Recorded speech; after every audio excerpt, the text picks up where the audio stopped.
టీసాట్ ప్రేక్షకులకు నమస్కారం. మనము గత ఎపిసోడ్లో లోకస్ అనగా బిందుపథమునకు సంబంధించినటువంటి కొన్ని సమస్యలు సాధించడం జరిగింది. కానీ ఈ బిందుపథం అనేటువంటి ఒక అధ్యాయము వివిధ పోటీ పరీక్షలకు చాలా ముఖ్యమైనది. అదేవిధంగా మిగతా అధ్యాయాలు అనగా కోఆర్డినేట్ జామెట్రీలోని మిగతా అధ్యాయాలు మనం అధ్యయనం చేయాలంటే బిందుపథం యొక్క అవగాహన బాగా కలిగి ఉండాలి. కాబట్టి దీన్ని దృష్టిలో ఉంచుకొని మనము ఈ బిందుపథం పైన మరికొన్ని సమస్యలు చేయవలసిన అవసరం ఉన్నది. కాబట్టి ఈ బిందుపథానికి సంబంధించినటువంటి మరికొన్ని సమస్యలు సాధిస్తూ ఇదే కార్యక్రమంలో మనము చేంజ్ ఆఫ్ యాక్సెస్ అనగా అక్ష పరివర్తనం అనేటువంటి యొక్క అధ్యాయము మరియు దానికి సంబంధించినటువంటి యొక్క సమస్యలు సాధించడం జరుగుతుంది. కాబట్టి మీరు జాగ్రత్తగా వీటికి సంబంధించినటువంటి యొక్క అంశాలను దృష్టిలో ఉంచుకొని మీరు ప్రాక్టీస్ చేస్తారని కోరుకుంటూ మనం మొట్టమొదట బిందుపథం అంటే లోకస్ పైన మరికొన్ని సమస్యలను సాధించడానికి ప్రయత్నం చేద్దాం. దీనిలో భాగంగా ఈనాటి కార్యక్రమంలో మొట్టమొదటి ప్రశ్న A = A sec t B tan t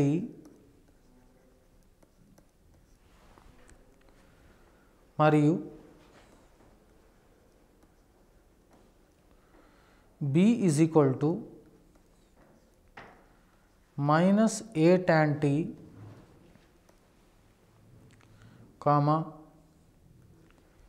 B sec t O 0, 0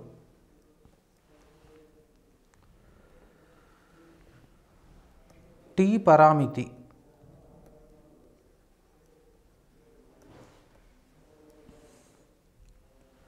అయితే త్రిభుజము OAB కేంద్ర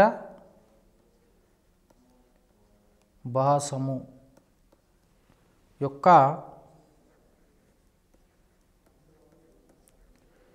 బిందుపథము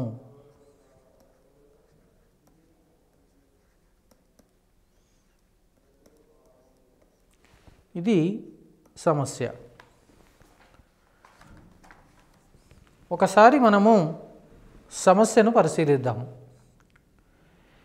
A = A sec t, B tan t, B =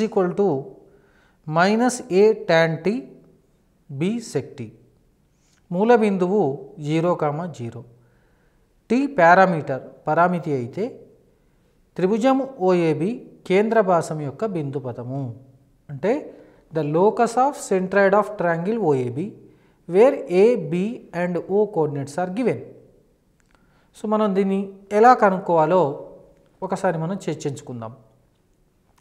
మొట్టమొదట మనము కేంద్ర భాసాన్ని x, yగా భావించాలి. మనం ఇప్పుడు ఈ మూడు బిందువుల చేత ఏర్పడే కేంద్ర భాసాన్ని కనుగొని అది x, yకి సమానం చేసినట్లయితే మనకు x మరియు yలలో రెండు పరామితీయ సమీకరణాలు వస్తాయి. వాటిని ఏమంటారంటే పారామెట్రిక్ ఈక్వేషన్స్ అంటారు. వాటిలో నుంచి కనుక టీని తొలగించగలిగితే అప్పుడు మనకు కేంద్ర భాసం యొక్క బిందుపథం వస్తుంది. అంటే that means we have to eliminate T from the two equations, then we get the locus of the centroid which is required the locus. So you might have understood this method. So let us examine this problem.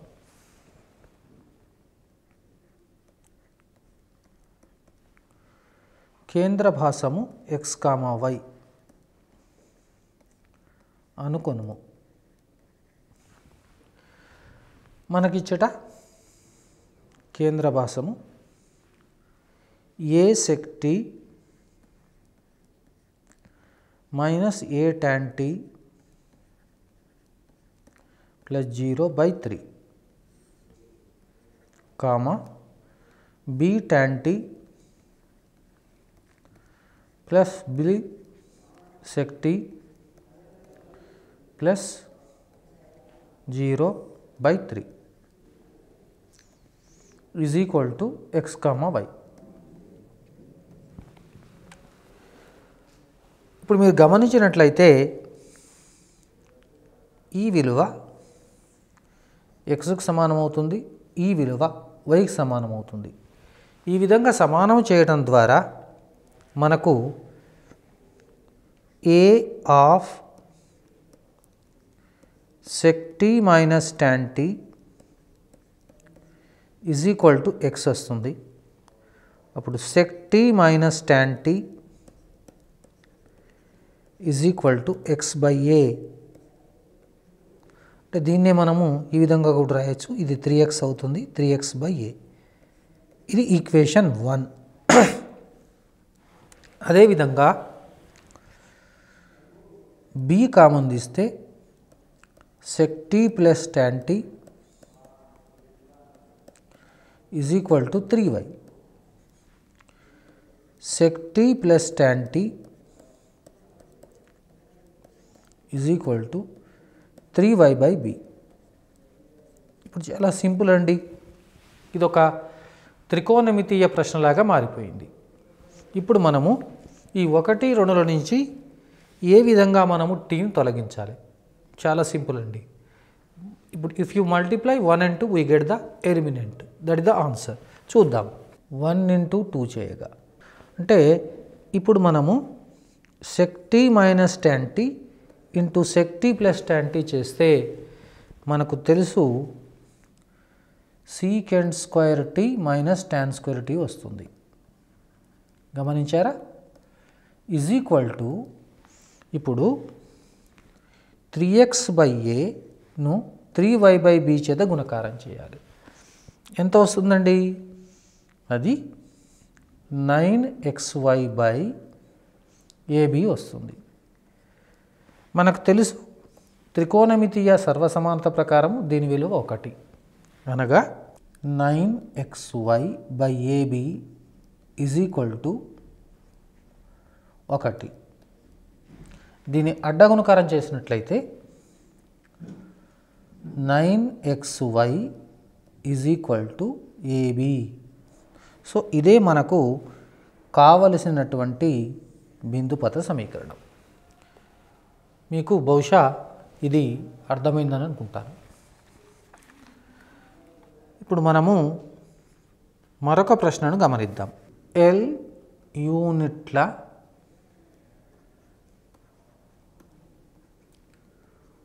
పొడవు గల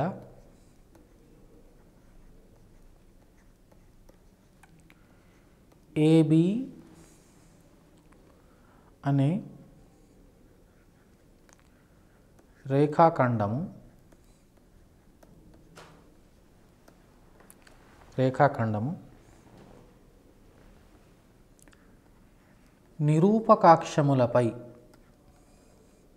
నిరూపక అక్షములపై చలిస్తున్నది.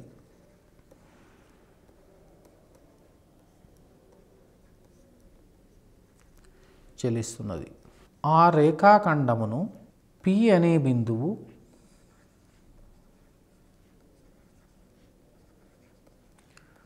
ఒకటి 1:2 నిష్పత్తిలో విభజిస్తుంది. అయితే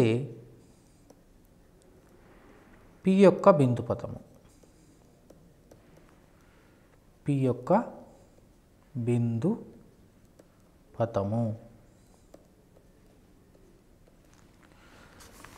ఇది చాలా important ప్రశ్న అండి. ఎలా అంటే L యూనిట్ల పొడవు గల AB అనే రేఖాఖండము నిరూపకాక్షాలపై చెలుస్తుంది. అంటే AB రేఖాఖండం యొక్క చివరలు నిరూపకాక్షాలపై ఉంటాయన్నమాట. ఆ రేఖాఖండములో ఒక బిందువు P. ఆ P బిందువు ఆ రేఖాఖండాన్ని 1:2 నిష్పత్తిలో విభజించినట్లయితే ఆ P యొక్క బిందు పదాన్ని కనుక్కోవాలి. అంటే the locus of the P we have to find out. When the P divides the line segment whose length is L in the ratio 1:2. దానికి మనము ఒకసారి మనం పటాన్ని గీసుకొని ఆ పట సహాయంతో మనం చేయవచ్చు. దాన్ని ఏ విధంగా సాధించాలో ఒకసారి మనం ప్రయత్నం చేద్దాం. ఇది x అక్షము, x డాష్, ఇది y, ఇది y డాష్, ఇది మూల బిందువు. ఇప్పుడు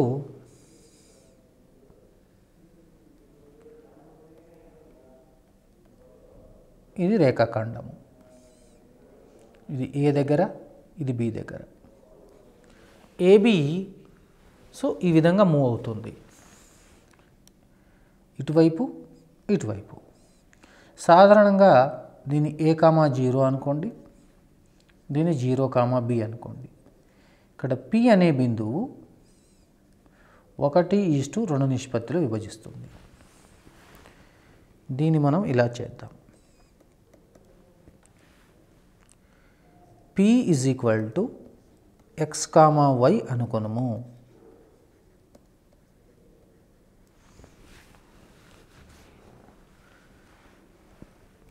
ఏబిని ఇచ్చట a,0, b 0,b అనుకొనుము.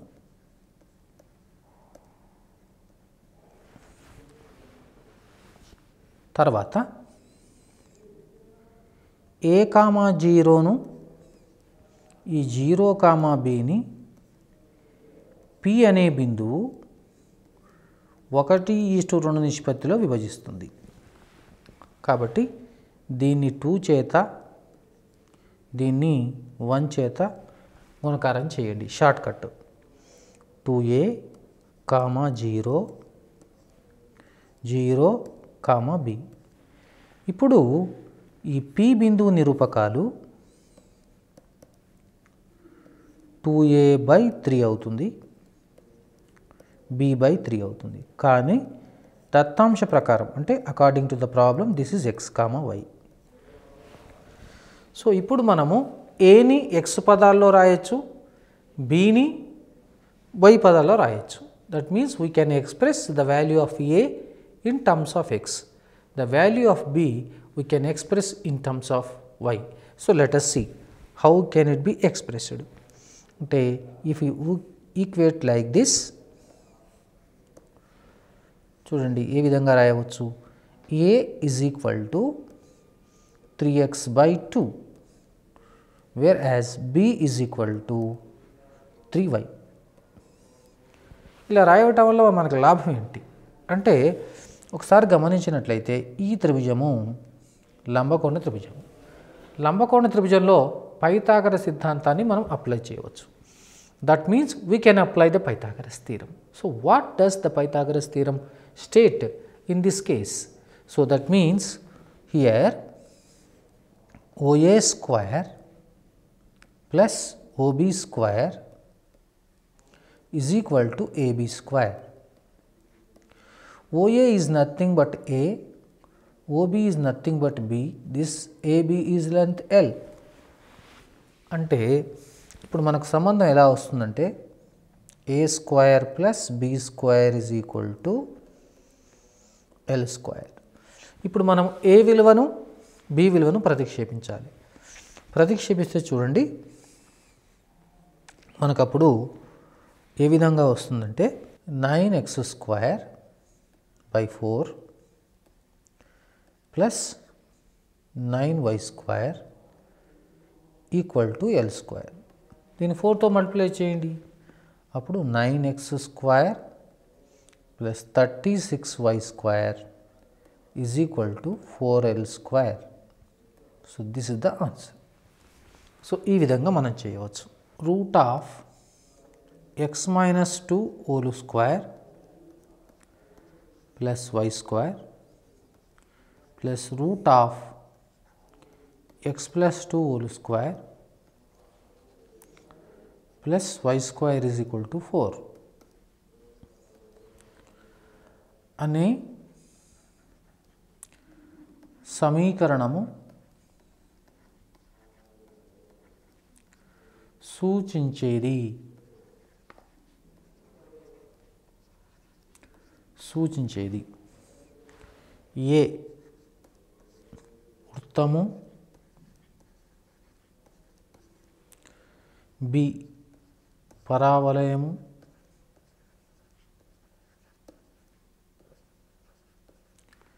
సి రేఖాఖండము,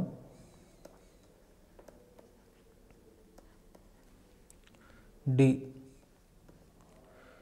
దీర్ఘవృత్తము. ఇది చాలా ఇంపార్టెంట్ ప్రశ్న.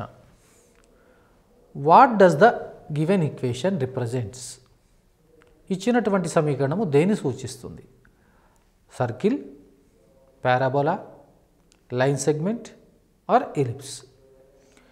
దీన్ని ఒకసారి మనం గమనించినట్లయితే, that means if we examine this problem, this is nothing but sum of the distances from the given point to the x comma y is equal to 4.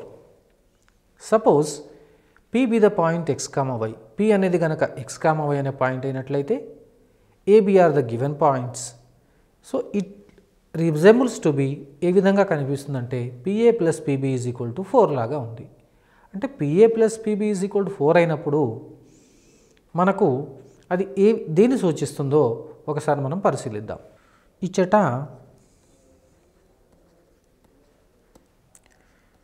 P is equal to x comma y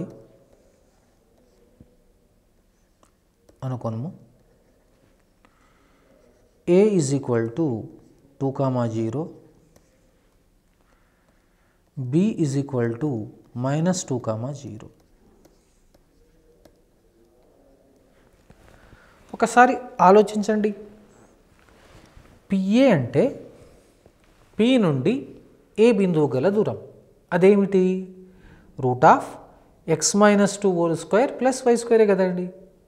PB అంటే √(x + 2) plus y square is equal to 4. అంటే ఎలా ఉంది ఇప్పుడు మనకు? ఇప్పుడు దీన్ని మనము గణిత భాషలో ఏ విధంగా రాయవచ్చు అంటే PA plus PB is equal to 4 లాగా ఉంది. ఇప్పుడు మీరు ఏబి కనుక్కోండి. అంటే ఏ బిందువుకు బి బిందువు గల మధ్య దూరము.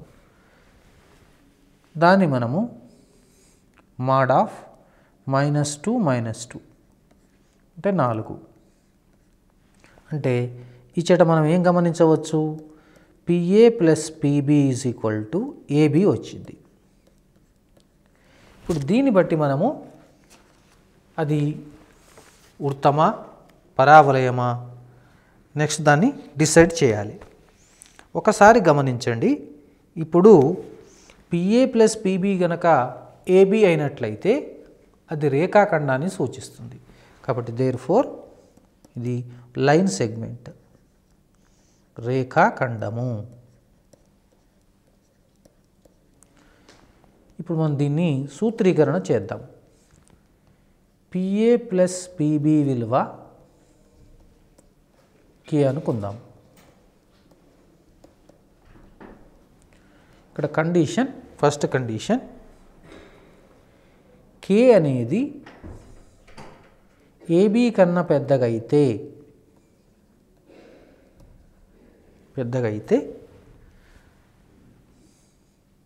పి యొక్క బిందుపథము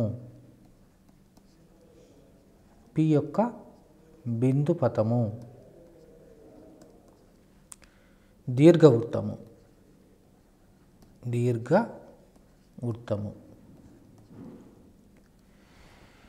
కే ఈజ్ ఈక్వల్ టు ఏబి అయితే రేఖాఖండము అంటే line segment. K less than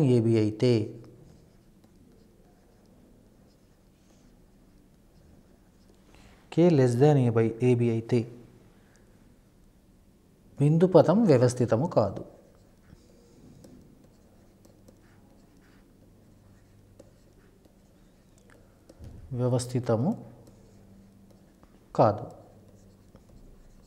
does not exist. కాబట్టి మీరు జాగ్రత్తగా వీటిని గుర్తుపెట్టుకోవాలి. ఎప్పుడైతే ఇలాంటి ప్రశ్న వచ్చిందో మనకు పరీక్షలో మీరు వెంటనే చేయవలసింది ఏంటంటే సాధారణంగా పి విలువ ఎక్స్ కామ వై ఉంటుంది. ఏ బి విలువలు గుర్తించి ఏబి మధ్య దూరం కనుక్కోవాలి. అదే కే విలువ. అంటే PA plus PB is equal to 4 అయింది కదా. కే విలువ కూడా 4. అంటే కే ఇక్కడ పిఏ ప్లస్ పిబి అనేది ఏబికి సమానమైంది కాబట్టి ఇక్కడ రేఖాఖండం. సో అదేవిధంగా కే విలువ కనుక్కొని కే ఆధారంగా కనుక్కోవడానికి ఇక్కడ మనము దాని యొక్క భావన నేర్చుకోవడం జరిగింది. దీన్ని చాలా జాగ్రత్తగా గుర్తుపెట్టుకోవాలి. అక్ష పరివర్తనము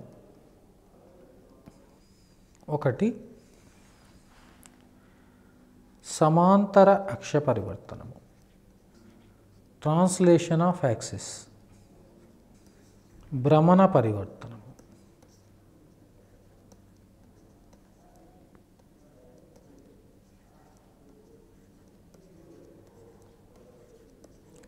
rotation of axis. Third, సాధారణ పరివర్తన.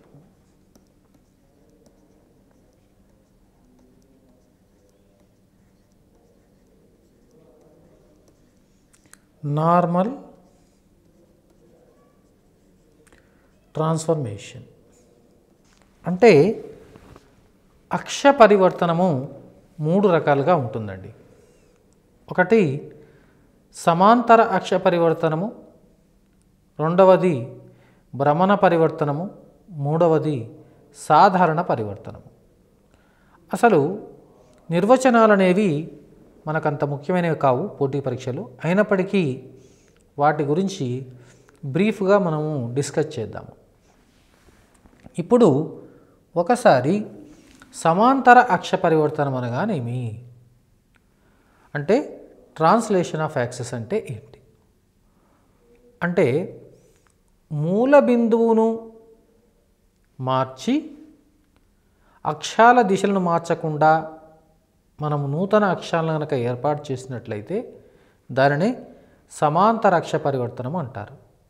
అంటే without changing the directions of the axis, if the origin is shifted to some another point in the given coordinate plane, then that transformation is called translation of axis.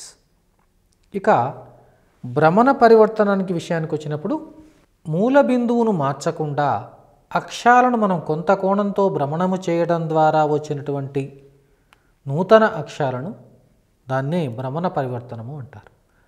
అంటే without changing the origin, if the axes are rotated through an angle, then the transformation is called rotation of axis.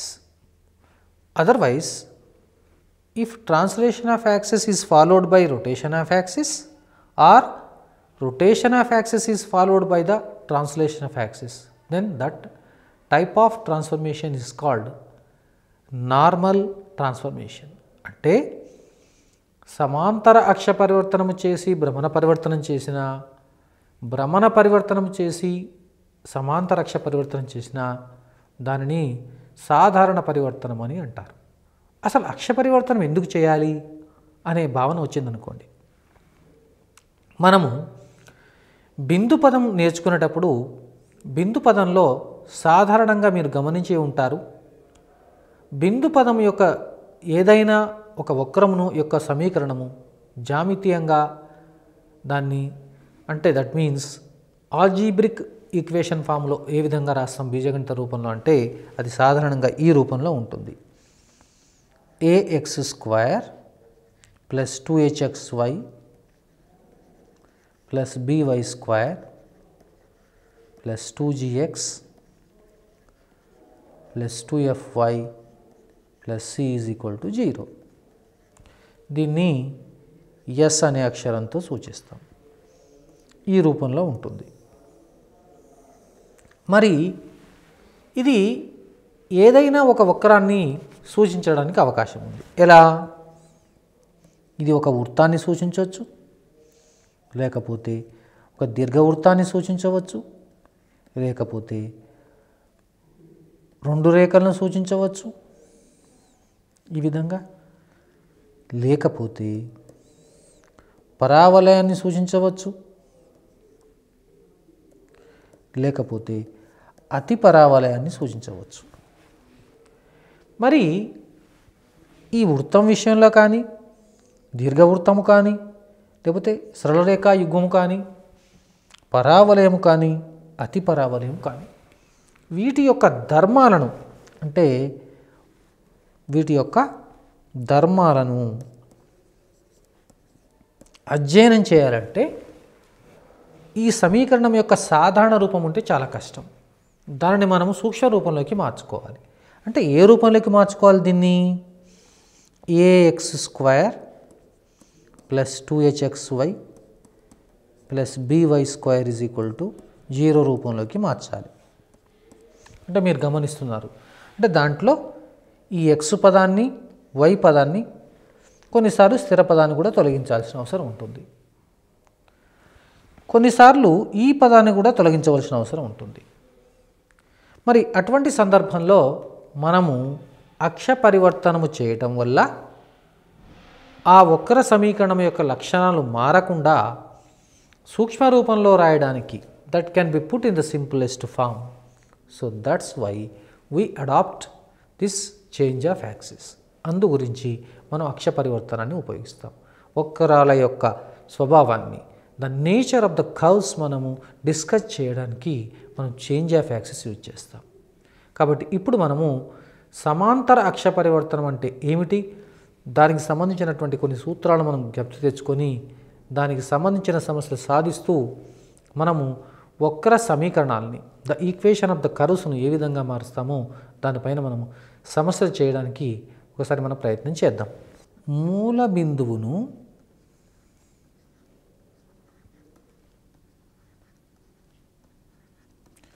మూల బిందువును 3,7 బిందువుకు మార్చి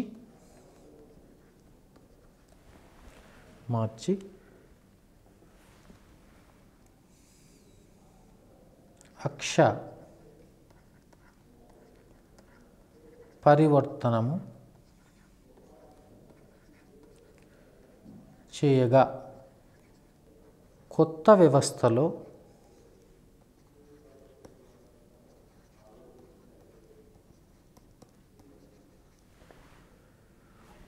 four comma 5 యొక్క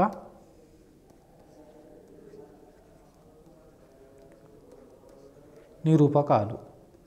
that means if the origin is shifted to the point 4,5, then what are the new coordinates of 3,7? So that's the question only. అంటే మూల బిందువును 4,5కు మార్చి సమాంతర అక్ష పరివర్తన చేయడం వల్ల 3,7 అనే బిందువు 4,5 అనే బిందువు ఏ రూపంలోకి మారుతుంది. That means if the origin is shifted to the point 3,7, then what are the new coordinates of 4,5? ఒకసారి మనం చూద్దాం. ఇది నూతన మూల బిందువు, ఇది ఓల్డ్ కోఆర్డినేట్స్ అంటారు, ఒరిజినల్ కోఆర్డినేట్స్. న్యూ కోఆర్డినేట్స్ కనుక్కోవాలి అంటే ఒక పని చేద్దాం. ఇక్కడ h,k అనుకుందాం, 3,7. నెక్స్ట్ ఓల్డ్వి పాత నిరూపకాలు స్మాల్ x, y అనుకుందాం, 4,5. మనం కనుక్కోవాల్సింది క్యాపిటల్ X, క్యాపిటల్ Y. ప్రశ్న, మనకు ట్రాన్స్ఫర్మేషన్ ఈక్వేషన్స్ ఉంటాయి. ట్రాన్స్ఫర్మేషన్స్ ఈక్వేషన్స్ అంటే పరివర్తన సమీకరణాలు. గుర్తుపెట్టుకోండి, పరివర్తన సమీకరణాలు.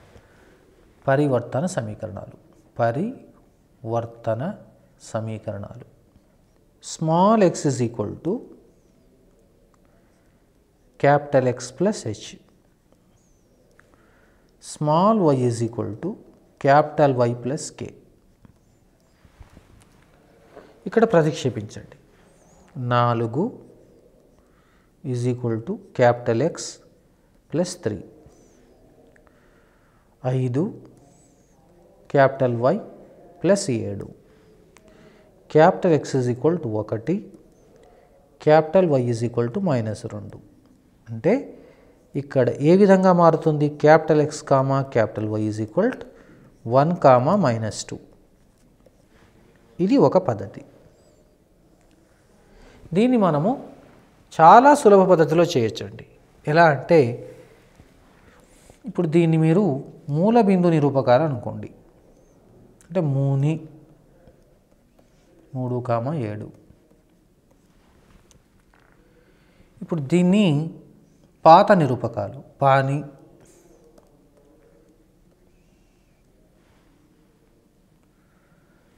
4,5. ఇప్పుడు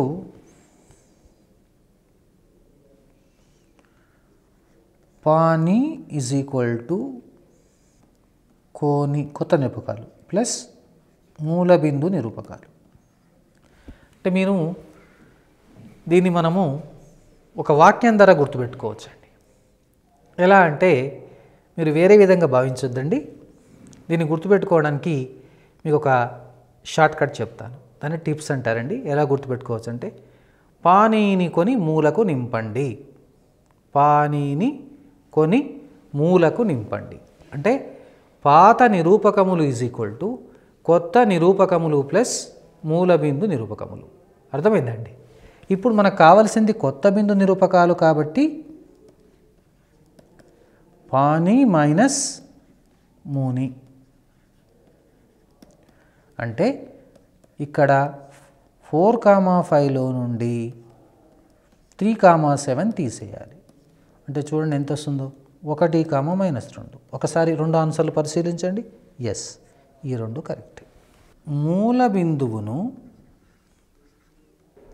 పి బిందువుకు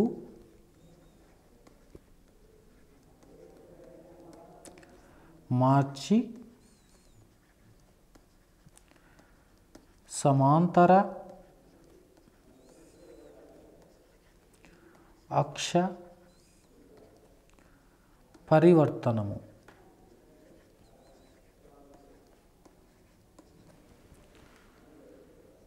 చేయటం ద్వారా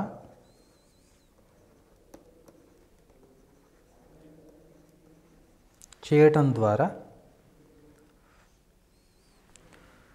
2,0 అనే బిందువు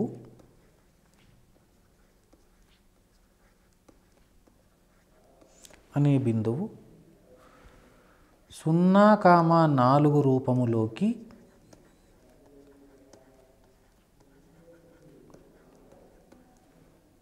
మార్పు చెందితే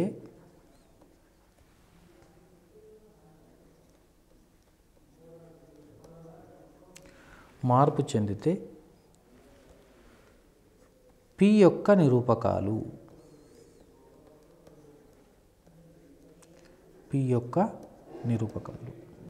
If the origin is shifted to the point P, then the point 2,0 is transformed to 0,4. Then the coordinates of P. That means then the origin we have to find out. The origin to which the point shifted, that point we have to find out. అంటే మూల బిందువును P అనే బిందువుకు మార్చి సమాంతర అక్ష పరివర్తన చేయడం వల్ల 2,0 అనే బిందువు 0,4 అనే బిందువు రూపంలోకి వచ్చింది. ఇప్పుడు ఆ పి విలువను మనం కనుక్కోవాలి. ఒకసారి మనము షార్ట్కట్ ద్వారా చేయడానికి ప్రయత్నం చేద్దాం. పి అనేది మూని, ఇది తెలుసు మీకు, పాని, ఇది కోని. మనకి షార్ట్కట్ తెలుసు. ఇక్కడ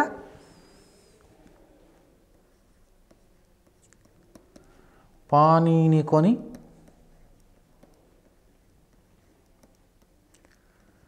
మూలకు నింపండి. లేకపోతే ఇంగ్లీష్లో గుర్తుపెట్టుకోవాలంటే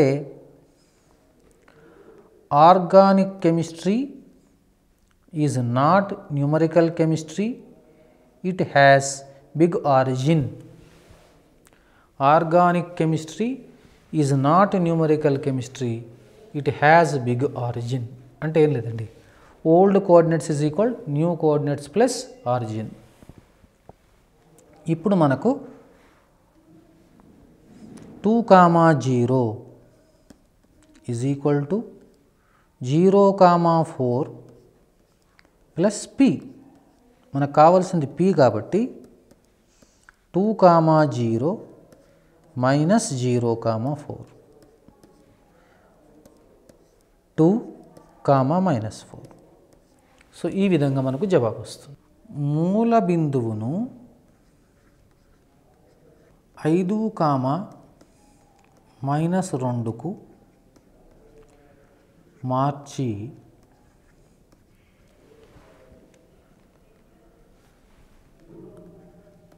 సమాంతర అక్ష పరివర్తనము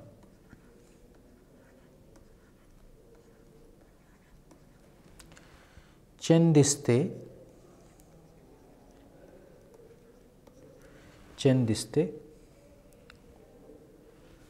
xy plus 2x minus 5y minus 11 is equal 0 అనే సమీకరణము పొందు రూపము. When the axes are translated to the point 5, -2, then the transformed equation of xy plus 2x minus 5y minus 11 is equal to 0. ఇప్పుడు ఈ సమస్యను మనం ఎలా సాధించాలో ఒకసారి చూద్దాం. ఇప్పుడు ఆరిజిన్ ఇది గివెన్ ఈక్వేషన్, ట్రాన్స్ఫార్మ్డ్ ఈక్వేషన్ మనం ఫైండ్ అవుట్ చేయాలి. ఎలా ఫైండ్ అవుట్ చేయాలో చూద్దాం. మొదట మనము పరివర్తన సమీకరణాలు రాయాలి. తెలుసు, మరొకసారి గుర్తు చేసుకుందాం. x is equal to capital X plus h అంటే small x is equal to capital X plus ఈ విలువ తీసుకోవాలి 5.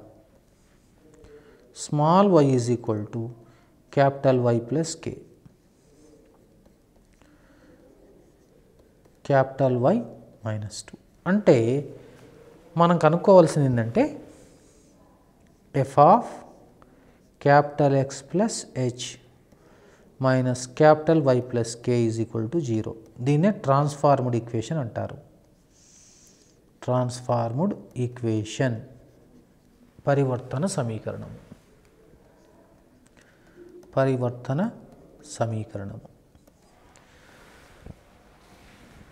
ఇప్పుడు మనం దీన్ని చూడండి, దీనిలో ప్రతిక్షేపించాలి. Capital X plus 5 into capital Y minus 2 plus 2 into capital X plus 5 minus 5 into capital Y minus 2 minus 11 is equal to 0. Capital XY minus 2 capital X plus 5 capital Y plus 2 capital X plus 10 minus 5 capital Y plus 10 minus 11 is equal to 0. minus 2x plus 2x plus 5y minus 5. ఇప్పుడు ఒకసారి చూడండి, xy plus 9 is equal to 0. సాధారణంగా జవాబు ఈ విధంగా ఉండకపోవచ్చు, లేదా xy plus 9 is equal to 0 ఈ రూపంలో కూడా ఉండవచ్చు. 2x square plus 7y square plus 8x minus 14y plus 15 is equal to 0 సమీకరణములో x మరియు y గుణకములను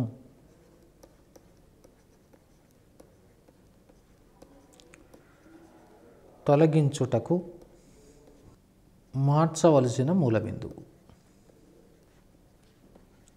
నిరూపకములు.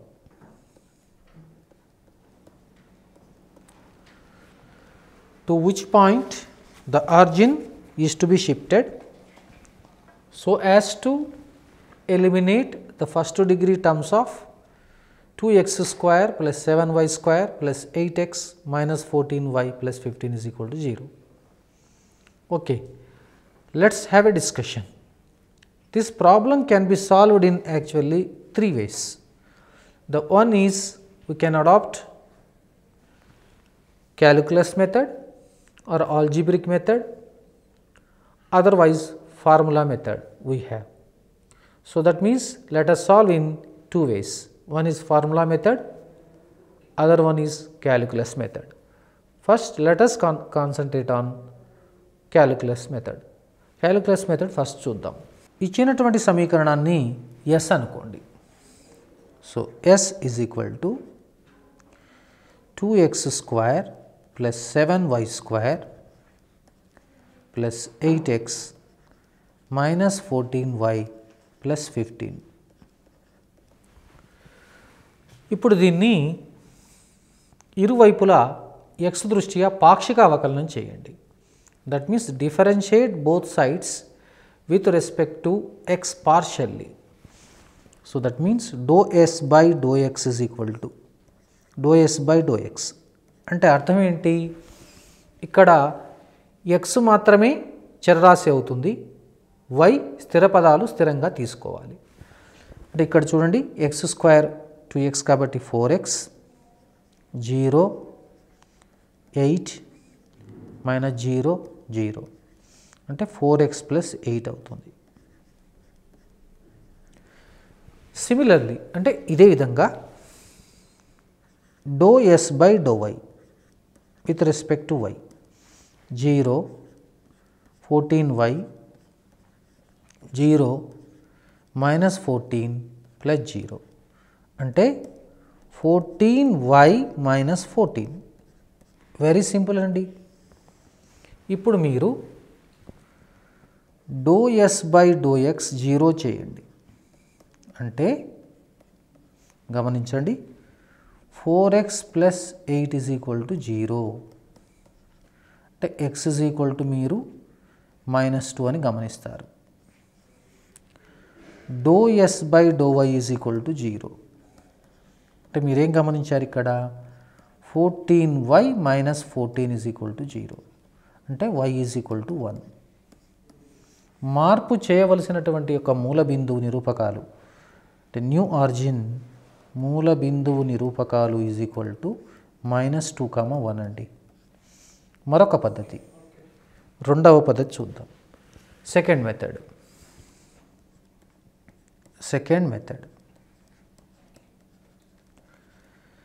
ఇచ్చినటువంటి సమీకరణం గనక ఈ రూపంలో ఉంటే ax square plus by square plus 2gx plus 2fy plus c is equal to 0. ఇప్పుడు ఈ సమీకరణం అదే రూపంలో ఉంది.